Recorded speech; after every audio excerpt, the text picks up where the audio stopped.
Yeah, I might have had a few times, had some feelings. Try not to freak out. Today on In the Wood Yard, look at who's here. We've got the man, the myth, the legend, the original tree monkey beaver beaver. Don't say beaver monkey. It's monkey beaver. Monkey beaver. I do that. It's giving you a hard time. So I am here with my new best friend, August, and you are from Oregon. Yeah. And you're the tree man. You started all this. I am a tree man. But you were one of the original guys that did videos on YouTube. It seems like Arborists. that now, but I felt like there were a few when I got there. There was Reg Coates, and there was the climbing arborist. There was Arbor Pod, stuff like that. There were a few. Lawrence Schultz. Okay. Ace Tree was the company that got me interested in. Well, they kind of illuminated what it could look like by putting cameras on the rigging and up in the tree and having a rigged piece with a camera on it and all that stuff. Wow. And so I got really motivated by them, and then I started looking for ways to get the cool vantage points. And I put a GoPro camera inside a stump down in the Humboldt so that the tree tipped over on the camera and then launched away from it. I did all kinds of cool stuff like that when I started. That's the fun stuff. That's fun. Yeah. Now I'm more just talk to the camera, but... Yeah, but you're doing a lot of stuff for the industry and for tree fellers in general, just the average guy that wants to learn how to do it right. You explain things in great detail as you're going. You're very calm, good speaker, you're knowledgeable, you're a good teacher. That's hard to find all in one package. Well, I appreciate that. It's true. It's funny because I thought it was all simple stuff, so I didn't talk about it for a long time. For years, I would just I would say, hey, watch this. I'd basically put on some music and start cutting. And then people started asking me a lot of questions, and then it's morphed into me talking to you. Yeah, it's a big part of it is, I call it, like everybody says, it's the edutainment. It's education, entertaining. But I think a lot of people that aren't even necessarily in the industry are watching you because they're just intrigued by the scale of what you're doing. And it's not something the average person does. Climb a tree, cut it down, and hang on by a rope. That's not normal.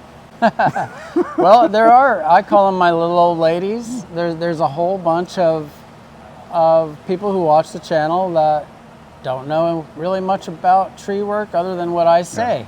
Yeah. And they're into it for the regular show, you know.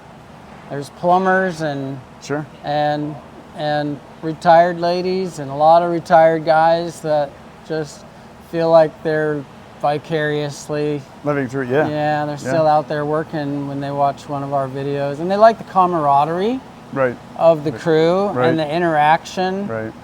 So it's pretty fun. Feel kind of like Rion Round says. He says, "Greetings, YouTube family."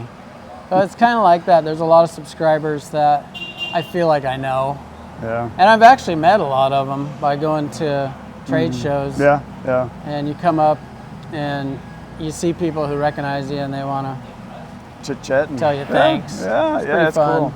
That's very cool. A lot of my new best friends have come through doing what I do, and it's opened up a whole new world of friends around the world that I've met. That's one of the coolest things is all the cool people you meet. And it's so like fun. right now. Yeah, like right now. So we're at the Blockbuster plant. Well, actually, it's the Bazooka Farm Star, but where Blockbuster is manufactured, and we're by one of the newer machines, or new design machines. I think this is a 1412. Yeah, 1412 one I originally had, and you're here because he's getting a machine, not this one. You're getting the new 18. Yeah, the new 18. It's like this, only bigger, better, faster, stronger.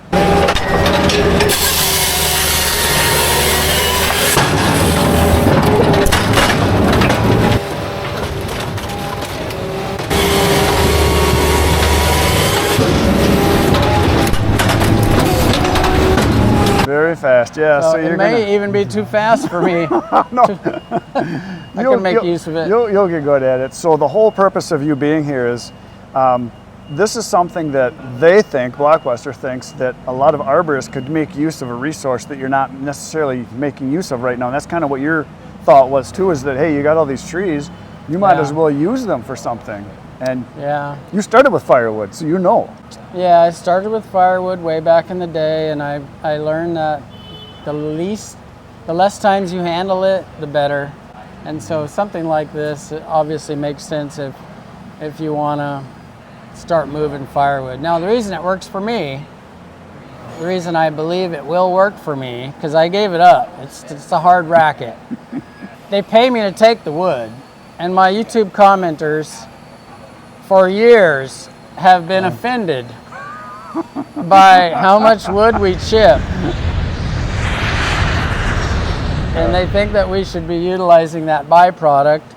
And I can utilize more of it with something like this. Right. So if they're paying you to take something and then you split it and dry it and sell it back to the community or give it away, you're definitely probably making better use of it than wood chips, which are just decomposing. Well, it came from the earth, it's going to turn back to earth. I mean, who's to say we have to use it? Nature uses it. Worms got to eat. Yeah, worms got to eat too, man. And we're never going to keep everybody happy. We talked about this earlier, that for me, it's the people, they see me, making firewood out of a nice log, and like, you could have made a beautiful table, that should be lumber. I get that a lot. Yeah. And then you get the people that you're chipping it, that should be turned into firewood, or you're I'm always like, but look at these nice chips. Well, and there's good uses for chips. Biomass and using for agriculture, for fertilizer. There's all kinds of things you can do with it to break it down. You can use it for mulch. There's just tons of uses for it. So, but I don't sell chips. I can actually sell. I could sell firewood and actually make something off of what I'm wasting right now. Right. Not all of it. This thing requires a certain amount of uniformity to function smoothly. So some of our big weird trees that the reason they even hired us is because they're big and weird. Some of that we won't be able to process, but there's a lot that we can. Stuff, you might as well make use of it. There's a guy we were talking earlier on, I think I told you this, a guy in Illinois I talked to 2 years ago. He had a crew of 6 guys on he was an arborist, 6 guys. And he said he would work real hard for 9 months, and then there was nothing to do. The slow season. Yeah. So he would always lose 2 or 3 guys every off season. So he bought a processor and a splitter, started processing the wood, and he said he made enough money on that firewood, and he had his guys that were on the crew, stayed on the crew. He made enough money to pay for their wages, their insurance, and then they did some profit sharing on the wood as it went out. So he motivated them to want to do the wood, and he said it was a win-win-win. Yeah. So worked for him. Yeah, and it keeps them, like he said, from going and getting a different job. I have a great crew with no turnover, but when you're a tree climber, when you're a tree faller, when you're in the tree service work, you end up training up your competition. Sure. And it's just a natural order that somebody gets really good at something, and he cuts out the middleman, which is you, and he starts collecting checks from the client rather than from you, and it's okay. And you're really training them, not just on the job, but they can watch all your videos, because there's so much to learn. I've trained up a generation of competitors. Luckily, most of them are across the country. I get that too. People say, how come you're teaching everybody your secrets? I said, there's no secrets. It's all about abundance theology versus scarcity. Right. So if you believe in scarcity and you believe in overpopulation and you believe in take as much as I can so that I have more and you have less, then that's a different theory than giving away what you have so that everybody, it's like the world will be better if you're giving away. The more you Abundancy. give, the more you give, the more you get. Abundancy principle. Yes. 7 habits of highly effective people. Yeah. Wayne Dyer. Read the Look book. that up. That's a good one, yep. So when you first started, we talked a little bit last night, it was funny, you were telling me you were like, 17, 18, and you split 4 cords of wood a day. By hand. By hand. That's yeah, insane. we did stick to. It was in Alaska, so it was cold, Oh, and it split easier actually. It popped open, and we didn't even set them up. So we cut them in the snow. We had log decks. We didn't have to go harvest it. That would be a different day. They're on log decks. We'd cut them up. We'd roll one off down into the snow, cut them up, and I went down the line like this, just whacked away. popping them, open. and then I'd set up the halves, Sure. and then and bust all the halves. I got really good at it. Oh yeah. I was young and strong and wiry, and we got a lot done. Might explain a little bit of your lower back pain. Just saying. Yeah. Yeah. Firewood is work. When I Yeah. started doing this, I've done it since I was like 7 with my dad, and then as a young adult, burning for myself, cutting my own wood. But about 14, 15 years ago, I thought, I've got a lot of wood, I should start selling it. Well, then it just snowballed, and now I do a couple hundred full cords a year, and it's one of the best things I've ever done because I'm not saying I'm in great shape, but I'm in pretty good shape for someone my age. I feel I can work pretty hard, and I feel good, which is important. Physical manual labor is necessary for the human body. And a lot of people sit You don't in the move chair. it, you lose it. Yeah, and you're climbing all the time. That's got to be just great exercise. Yeah. And lifting a saw all day. I mean, it's a workout every day, isn't it? Climbing, well, I can't climb every day, but I climb enough to stay active. Yeah. I have a good crew, and I do a lot of the kind of drudgery. I have to rely on my crew for anything. I can't pick stuff up. I can drop things. Once I drop them, I gotta have somebody else pick it up. But I got a good crew, so yeah, climbing is doing the right amount of it keeps me healthy, I think. It looks like a lot of fun. Looks like a lot of fun. Some people think that it's easy because no. you make it look easy, but that's just from being familiar with being up there. And I think a big part of it is you're so calm, laid back, and relaxed all the time that it just seems like it's no big deal. yeah, I probably But I know on had the inside, it's like- yeah, I might have had a few times had some feelings that didn't translate. But no, I try not to freak out. I definitely keep that drama down. So now, you were telling me the wood you have, or what kinds. What Madrone is like the quality wood, Quality firewood, yeah. but doesn't grow straight. No. So it's going to be It's a light-seeking understory tree, so Right. it follows, phototropically speaking, it follows the light. And Right. Gets weird. call them snakes. And then you've got Doug fir, which is the good stuff. Doug fir, ponderosa pine, sugar pine, maple, black locust, honey locust, Some kind of oak too, you said birch, a lot of black oak, a lot of white Black oak. oak. There's pin oak. too. You got a real good variety then for the West Coast. We got a lot of ash, but it's a different kind of ash. It's called Oregon ash. And every other kind of tree that people plant there that's not indigenous. Sure, and you see a lot of that because of your tree service, because people will move Yeah. out there from somewhere and like, hey, we need one of these kind of trees in my Yeah. yard, and then maybe, All the fruit tree woods. oh sure, that's and all then good. the catalpa Oh, and tulips, What's black walnut. What's your favorite wood to cut as far as an arborist work? I don't know if I have a favorite. I like the way alder cuts because it just cuts like butter. It's also good firewood. Pacific red alder. It's good. About that big? Oh, it'll get huge. Oh really? It'll Oh get yes, this yes, big. yes. I know what Yeah. you're talking about now. It took me for a second. I was thinking that vine maple. Oh, They yeah. have farther Well, you might north. be thinking of the alder in Alaska, which Could be, is yeah, what yeah. the bears hide in. And Right. It's so thick you can't walk through it. Right, It- right. It's Yeah. not big, but We have alders too, and a big one's like that big. That's They we fall over. we get monster ones. That's good stuff. What's your least favorite tree to climb? Is it like a limby spruce that you got to limb all the way up, or Anything with loads and loads of pitch, pitch? oozing Oh, out of sure. it, because You end up covered in it. you end up waxing parts of your chest hair later, and your arms, and you get it everywhere. It ruins your rope, and it's a pain. I don't like pitch. I don't like pin oaks because you can't get anything to hit the ground. It's just like Velcro up there. Yeah, well, when you get it on the ground, we drop a lot of oaks. Red oak specifically is one of the worst. When you're limbing it, it's like wading through barbed wire because you just got limbs everywhere, and it can be nasty. What's your favorite part of doing arborist work? Well, the part that gave me sort of a new motivation for staying in the work, I guess, was YouTube. Me too. Yeah. That makes it fun.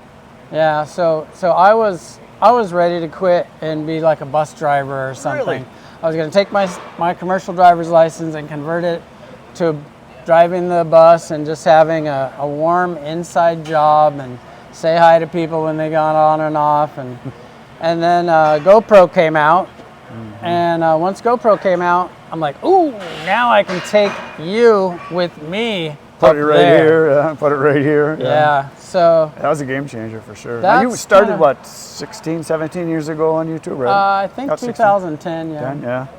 So you got my first video wasn't even my video, but it was one that I made where I took the video off the web, and it's of a guy catching a tree. Oh yeah, it's on your channel. And he just gets smashed flat. I thought it was funny. But my first GoPro video went viral, got millions of views. First on the platform makes a big difference. That's awesome. Yeah. Yeah, I remember I didn't even know that it was a thing. No.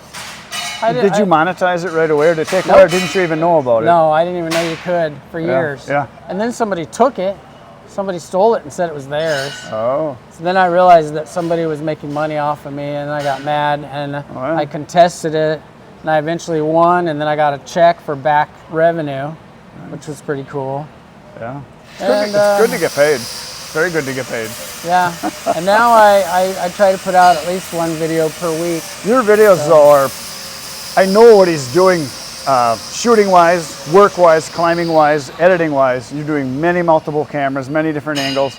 Your editing process, to me, is mind-boggling. Because I've done a few tree jobs where I've had 3 or 4 cameras, and every time you add a camera, your difficulty doesn't go up by like 10%, it goes up like 300% because you got more editing to do, and it becomes overwhelming. I can see why you spend so much time on it, because it's tough. That's what you say. Our favorite is 1 camera.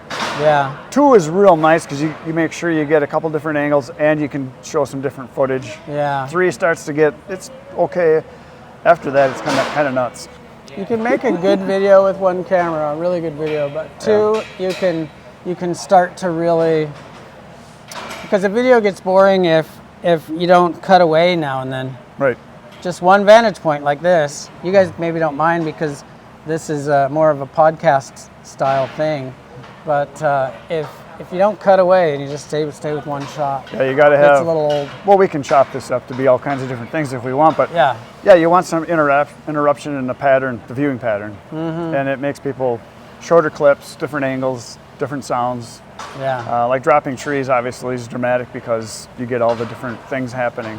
You use a drone once in a while. That's cool. Different vantage. Yeah. So I know this. I know it adds a lot of work, but what % of increase of time on a job and effort does it take for you to do all your filming while you're working? Not much. Really? No. It used to. I used to do silly things like for example, I'd want to put a camera on a piece that I was going to rig. And so I was new to filming, so I would go out and I'd put my camera on the piece. And a couple of times I came back and I cut the piece off with no rigging on it because I had gone out there, and the pattern was I go out there to set a rigging line. So since I went out there, my body said, I've done that now. Go to the next thing. And then my camera just,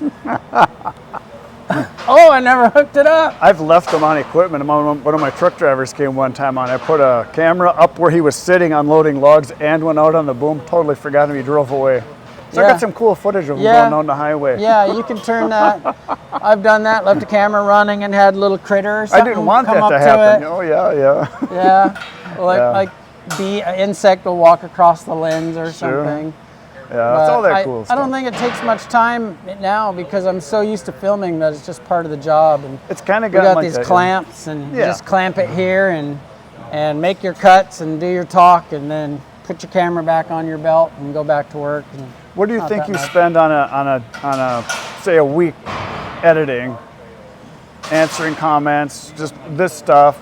Do you think it's 10 hours, 20 hours extra? Nowadays, no, it's more like 3 or 4 hours Really? Nice. per week, yeah. If I feel like the content deserves a very in-depth edit, then I could spend, Too much time. yeah, I could spend 6 weeks making one video. Yeah. But that doesn't happen very much anymore. Right. We talked about that yesterday. Sometimes you got to just decide. Good enough is. You can always Yeah. keep doing it better and better and better, but sometimes you got to say, send Yeah, it. Send better is the enemy of good. it. Yeah. Of accomplishment. And I say, yeah. also, to have a very harsh editing pen is better for the end result. So you have to throw away a lot of good stuff. clips to Good get stuff, yeah. a great video. I was listening to a guy who that's what he does for a living. He used to edit all of Mr. Beast stuff, and he said, "Murder your darlings. Yeah, Just get rid of them because that you're going to sounds spend right. way too much time on it. Take just that piece of it out of there and chop it off." yeah. Because he harsh. said you're going to spend too much time on it. People click away anyways Yeah. if you don't. If you're not harsh on the editing. So So he'll be getting a machine like this in a few weeks, I'm heard. Is that right? A couple weeks? Yeah, They're it's, building it right now. yeah, And you can get sometime soon. Get into production, and that'll be cool. So that's awesome. Yeah. So there you go. For those of you on my channel that don't know who this is, you're probably living under not a rock, but probably a stump. August Hunicke from Oregon. He's an arborist. Cool channel. Check it out. Very cool stuff. And check out the wood yard. Check out the wood yard. In the wood yard, but that's okay. In the wood They'll yard. find it. Yeah. I'm firewood. He's a real worker. He climbs trees and brings them down so I can make firewood out of it. I got the simple job. Okay. I'm not gonna compete for humility here.